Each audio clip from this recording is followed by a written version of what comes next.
So আজিৰ ক্লাছত আমি কি পঢ়িম যে electric potential due to dipole at any point তাৰ মানে এটা ইলেক্ট্ৰিক ডাইপলৰ কাৰণে আমি ইলেক্ট্ৰিক পটেনশিয়াল ওলাম যেনেকৈ আমি ইলেক্ট্ৰিক ডাইপলৰ কাৰণে আমি ইলেক্ট্ৰিক ফিল্ড ইণ্টেন্সিটি ওলাইছিলোঁ এইবাৰ ফিল্ড ইণ্টেন্সিটি নোলাও ইলেক্ট্ৰিক ফিল্ড ইণ্টেন্সিটি ওলাইছিলোঁ ন আগতে এইবাৰ কি ওলাম ইলেক্ট্ৰিক পটেনশিয়াল ওলাম তো এনেকুৱা নহয় যে আমি ধৰা এক্সিয়েল পইণ্টে ল'ম বা ইকুইটৰিয়েল পইণ্টে ল'ম হয় তো আমি এট এনি পইণ্ট বুলি কৈছোঁ মানে ডাইপলৰ ওপৰ ফালে যিকোনো জাগাত লোৱা তুমি পইণ্ট এটা আৰু তাত আমি ইলেক্ট্ৰিক পটেনশিয়াল ওলাম সেই পইণ্টটো এক্সিয়েল নহ'লেও কথা নাই আমি এইটো এপ্লিকেশ্যনৰ পৰা আমি এক্সিয়েল পইণ্টটো যদি এক্সিয়েল পইণ্ট হয় মানে ডাইপলডালৰ ধৰা সমানে সমানে থাকিলে কি ওলাব সেইটোও পাৰিম ডাইপলডালৰ একদম সোমাজত যদি পইণ্টটো লওঁ তেতিয়া কি পাম সেইটো ওলাব পাৰিম গতিকে আমি প্ৰথমতে ললোঁ চোৱা এটা ইলেক্ট্ৰিক ডাইপল লৈছোঁ minus Q and plus Q charge হয় ইকুৱেল এণ্ড অপজিট চাৰ্জ গতিকে ই এটা কি ক্ৰিয়েট কৰিছে ইলেক্ট্ৰিক ডাইপল এটা ক্ৰিয়েট কৰিছে এতিয়া ইলেক্ট্ৰিক ডাইপলৰ লেংথ কিমান 2L সো প্ৰথমতেতো মই ডাইপলডাল আঁকি লৈছিলোঁ তাৰপাছত ইয়াৰ লেংথ আছিল 2L এতিয়া মই ডাইপলৰ ওপৰত যিকোনো এটা জাগাত এটা পইণ্ট পি লৈছোঁ ইয়াত ল'ব লাগে যে তেনেকুৱা নহয় তুমি ইমান দূৰতো ল'ব পাৰা ইফালেও ল'ব পাৰা সেইটো তোমাৰ নিজৰ ইচ্ছা হ'ল তো এতিয়া ডাইপলৰ ওপৰ ফালে মই লৈছোঁ এটা পইণ্ট পি আৰু মই এই ডাইপলৰ এইটো চোৱা অ'টো হৈছে ডাইপলৰ কি মিড পইণ্টটো মাজৰ পইণ্টটো ন তাৰ মানে ইয়াৰ পৰা ইয়ালৈকে ডিষ্টেঞ্চ কিমান এইটো ধৰা আমি এ বি দিলোঁ ডাইপলৰ নাম দিছোঁ এ বি বুলি দিছোঁ তো এ বি লেংথ কিমান 2L তো এও মানে কি হ'ব এল হ'ব আৰু ও বি মানেও কি হ'ব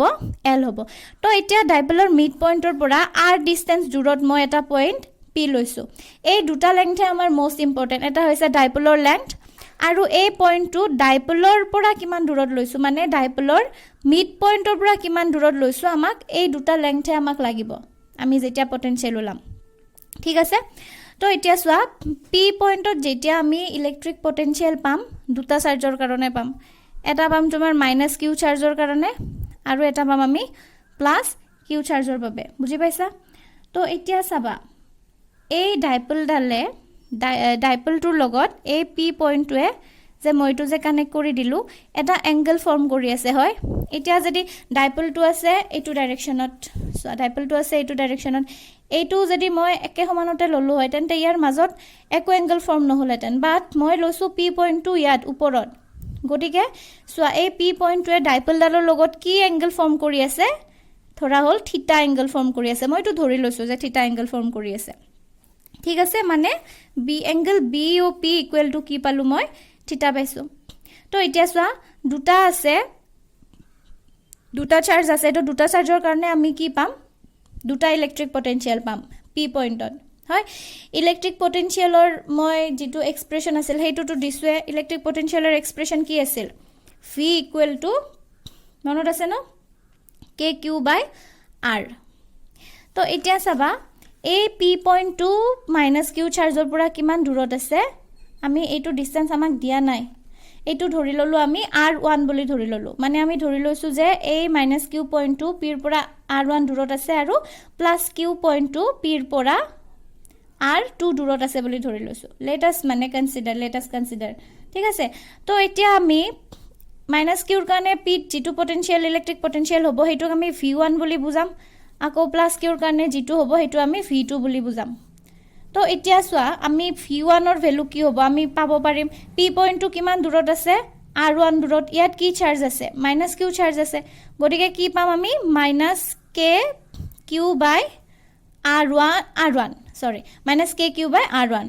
হয় এতিয়া মাইনাছ চিন কিয় দিছোঁ কাৰণ নিগেটিভ চাৰ্জৰ কাৰণে ইলেক্ট্ৰিক পটেনশিয়াল সদায় নিগেটিভ আৰু পজিটিভ চাৰ্জৰ কাৰণে ইলেক্ট্ৰিক পটেনশিয়াল সদায় পজিটিভ এতিয়া আমি ইলেক্ট্ৰিক ফিল্ড ইণ্টেন্সিটিয়ে হওক কুলম্বছ ল হওক এইবিলাক পঢ়োঁতে আমি চাৰ্জৰ অকল মেগনিচিউডটো লৈছিলোঁ এতিয়া মাইনাছে নিগেটিভে হওক পজিটিভে হওক আমি আগতে আমাক চাইনটো দৰকাৰ হোৱা নাছিল অকল মেগনিচিউড দৰকাৰ হৈছিল কিন্তু ইলেক্ট্ৰিক পটেনশিয়াল যেতিয়া পঢ়িম আমাক এইটো পজিটিভ চাৰ্জ নে নিগেটিভ চাৰ্জ সেইটো আমাক দৰকাৰ হ'ব ঠিক আছে তো এতিয়া চাওঁ V1 মানে পালোঁ কে কিউ বাই R1 এতিয়া V2 মানে কি পাম V2 মানে হৈছে প্লাছ কিউ চাৰ্জৰ কাৰণে যিটো পটেনশিয়াল এতিয়া V2 মানে পাম আমি কে কিউ বাই R2 হ'ল এতিয়া পি পইণ্টত আমি দুটা পটেনশিয়াল পালোঁ এটা পাইছোঁ V1 এটা পাইছোঁ V2 এতিয়া যিটো ৰিজাল্টেণ্ট বা টোটেল যিটো পটেনশিয়াল হ'ব total potential at point P total potential at point P V বুলি বুজাম total potential to কি হ'ব V1 plus V2 হ'ব হল না তো V1 মানে কি পাইছো -kq by R1 আৰু প্লাস V2 মানে পাইছো প্লাস kq by R2 এতিয়া যদি আমি kq দুটাতে আছে হেতু যদি আমি বাহিৰত কমন লও তো কি থাকিব 1 by R2 minus 1 by R1 এখিনি লকে সবে বুজি পাইছা এইটো ধৰা মই ইকুৱেচন নাম্বাৰ 1 দি থৈছো হল তো এতিয়া চাবা আমাক আসলতে ইয়াত R1 আৰু R2 ডিসটেন্স পালো ন আমি যেটো টোটাল পটেনশিয়াল কিন্তু মই কৈছো যে এই ডিসটেন্স দুটা আমাক দিয়া না থাকে বা এই ডিসটেন্স দুটা আমাৰ কাৰণে ইমান ইম্পৰ্টেন্ট নহয় আমাৰ কাৰণে ইম্পৰ্টেন্ট হৈছে যে L আৰু R এই ডিসটেন্সটো গটিকে এতিয়া আমি এনেকুৱা এটা কাম কৰিব লাগিব যাতে R2 আৰু R1 এই দুটা আমি L আৰু R ত কনভাৰ্ট কৰি দিব পাৰো বুজি পাইছা যদি L আৰু R ত কনভাৰ্ট কৰিব লাগে আমি এতিয়া কি কৰিম আমি A পইণ্টৰ পৰা এটা পাৰপেন্ডিকুলাৰ ড্ৰ কৰিম A পইণ্টৰ পৰা পাৰপেন্ডিকুলাৰ ড্ৰ কৰিম কিহৰ ওপৰত ড্ৰ কৰিম ইফালেটো একো লেংথ নাই ন তো আমি এই লেংথটো ইফালে অলপ বঢ়াই দিছো যাতে এৰ পৰা আমি পাৰপেন্ডিকুলাৰ এটা ড্ৰ কৰিব পাৰো তো এৰ পৰা আমি ইয়াত এটা পাৰপেন্ডিকুলাৰ ড্ৰ কৰি দিছো আৰু এই পইণ্টটো মই ভাবিছো যে এটো C পইণ্ট হল সো AC পাৰপেন্ডিকুলাৰ টু কি OC গতিকে AOC এটা সমকোণী ত্ৰিভুজ ৰাইট এংগল ট্ৰায়াঙ্গল ক্ৰিয়েট হৈ গল ন আৰু সোয়া এইডাল মই এনেকে বঢ়াই দিছো এইডাল স্ট্ৰেট গটিকে এই দুটা এংগল কি বিপৰীত কোণ পাইছিলো ন আমি এইটো এংগল আৰু এইটো এংগল কি হ'ব সমান হ'ব হয় তো এইটো যদি থিতা হয় এইটো এংগলও থিতা হ'ব এতিয়া সোয়া এৰ পৰা যে পাৰপেন্ডিকুলাৰ ড্ৰ কৰিছো এতিয়া বিৰ পৰাও এটা পাৰপেন্ডিকুলাৰ ড্ৰ কৰিব লাগিব কিহৰ ওপৰত কৰিম OP লেংথৰ ওপৰত কৰিম OP লেংথৰ ওপৰত মই ধৰা এইটো BD বুলি কৈছো মই ঠিক আছে তো AC পাৰপেন্ডিকুলাৰ OC পালো আৰু BD পাৰপেন্ডিকুলাৰ OP পাইছো এখিনি লগে বুজি পাইছা এতিয়া সোয়া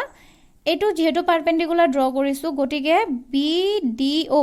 এইটো এটা কি হ'ব তোমাৰ সমকোণী ত্ৰিভুজ হ'ব ন ৰাইট এংগল ট্ৰায়াঙ্গল হ'ব তো এতিয়া সোয়া এটো ত্ৰিভুজৰ পৰা সোয়া ACO ত্ৰিভুজৰ পৰা সোয়া from triangle AOC from triangle AOC কি পাম OC by AO যদি কৰো OC by A sorry এটো সোয়া OC by AO মানে এটো আছিল এনে কোৱাকে আছিল ত্ৰিভুজটো এটো আছিল A এটো আছিল C এটো আছিল O গটিকে এটো আছিল এংগল থিতা এই ত্ৰিভুজটো যদি এই ত্ৰিভুজৰ পৰা যদি মই cos থিতা উলাব লাগে cos থিতা মানে কি আছিল ভূমি বাই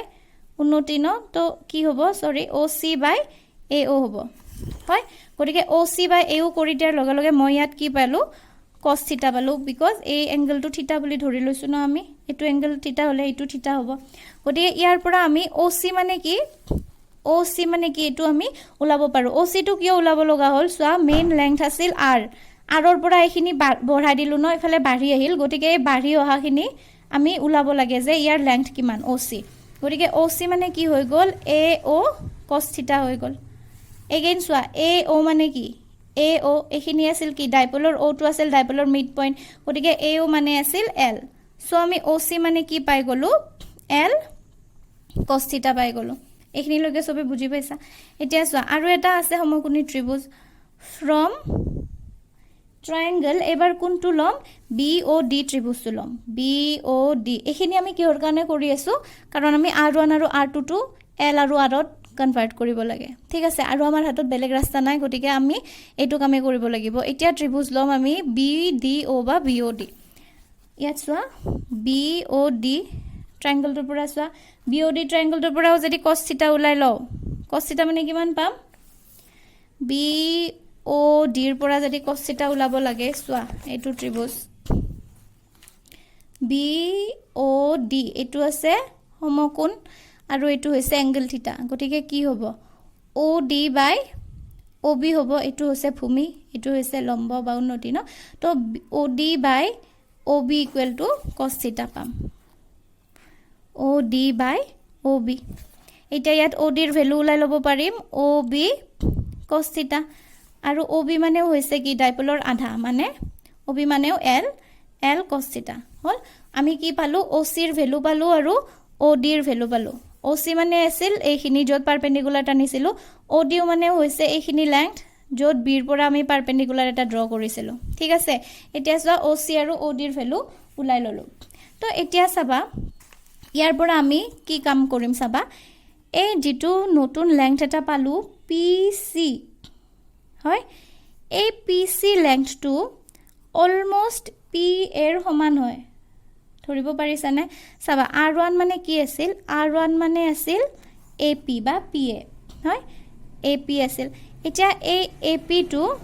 ইয়াৰ approximately equal গুটে ইকুৱেল নহয় ধৰা এটো যদি 5 হয় এটো 5 পইণ্ট সামথিং হ'ব পাৰে বুজি পাইছানে আমি ছবিখন ইমান পাৰফেক্টলি ড্ৰ কৰিব জনা নাই সেইকাৰণে এনেকুৱা লাগিছে যে এটো দেখোন বেছি দীঘল হৈ আছে কিন্তু ইয়াৰ পৰা যেতিয়া পাৰপেন্ডিকুলাৰ ড্ৰ কৰিবা তেন্তে এই যেটো লেংথ পাম এই যেটো লেংথ এই লেংথটো অলমোস্ট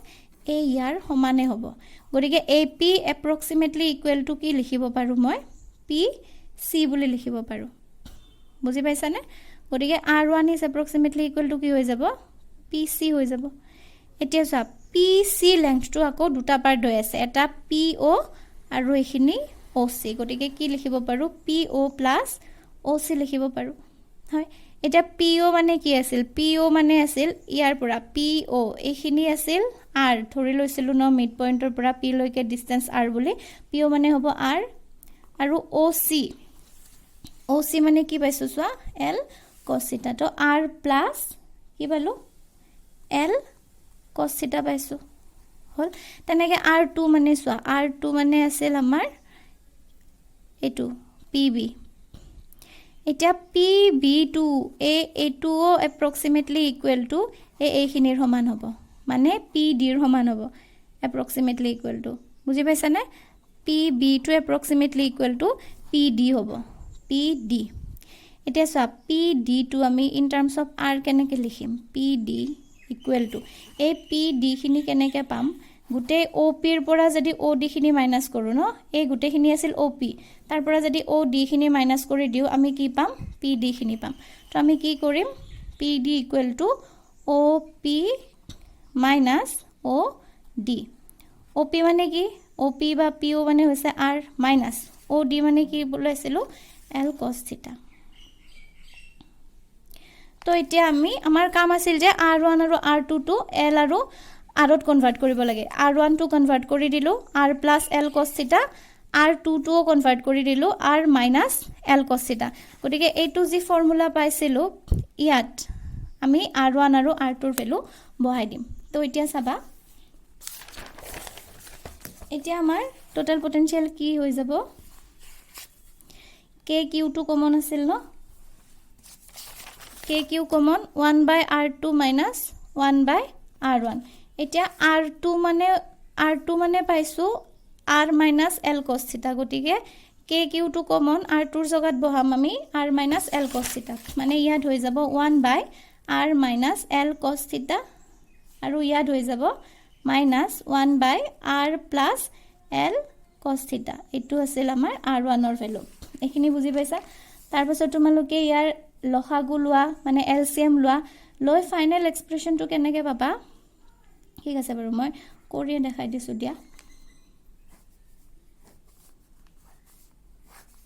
এটো হ'ব R - L cos θ এটো হ'ব R + L cos θ তো ইয়াত এটো হ'ব কি R + L cos θ - R + L cos θ হ'ব বিকজ আগত নেগেটিভ সাইন আছে তো সাইনটো কি হৈ যাব চেঞ্জ হৈ যাব গতিকে R কেনসেল হৈ গল ওপৰত থাকিল কি KQ ওপৰত থাকিল কিমান L cos θ + L cos θ কি পালো 2L cos θ পাইছো আৰু তলত চোৱা A - B whole into A + B যদি ফৰ্মুলা আমি পুট কৰি দিও কি হ'ব R² - L² cos² θ হৈ যাব এতিয়া চা ওপৰত Q 2L আছে হয় গতিকে Q * 2L মানে কি লিখিব পাৰো P লিখিব পাৰো ন গতিকে থাকিব কি Q * 2L ৰ জায়গা থাকিব P আৰু cos θ তলত থাকিল কি R² - L² cos² θ তো এইটোৱে হৈছে তোমাৰ কাৰ এক্সপ্ৰেশন যদি এটা ইলেক্ট্ৰিক ডাইপলৰ ওপৰত যিকোনো পইণ্টত যদি পইণ্ট পি এটা ৰাখোঁ, যিকোনো পইণ্টত মানে কি এইটো পি মানে কিন্তু ইলেক্ট্ৰিক ডাইপল মোমেণ্ট বুজাইছে দেই, মই এই পি পইণ্টটোৰ কথা কৈছোঁ। এই পি পইণ্টটো কি কৰিছোঁ আমি ডাইপল মোমেণ্ট যিটো আমি ইলেক্ট্ৰিক ডাইপল পাইছিলোঁ ডাইপলৰ মিড পইণ্টৰ পৰা আৰ ডিষ্টেঞ্চত ৰাখিছোঁ। গতিকে 2L লেংথৰ ডাইপলৰ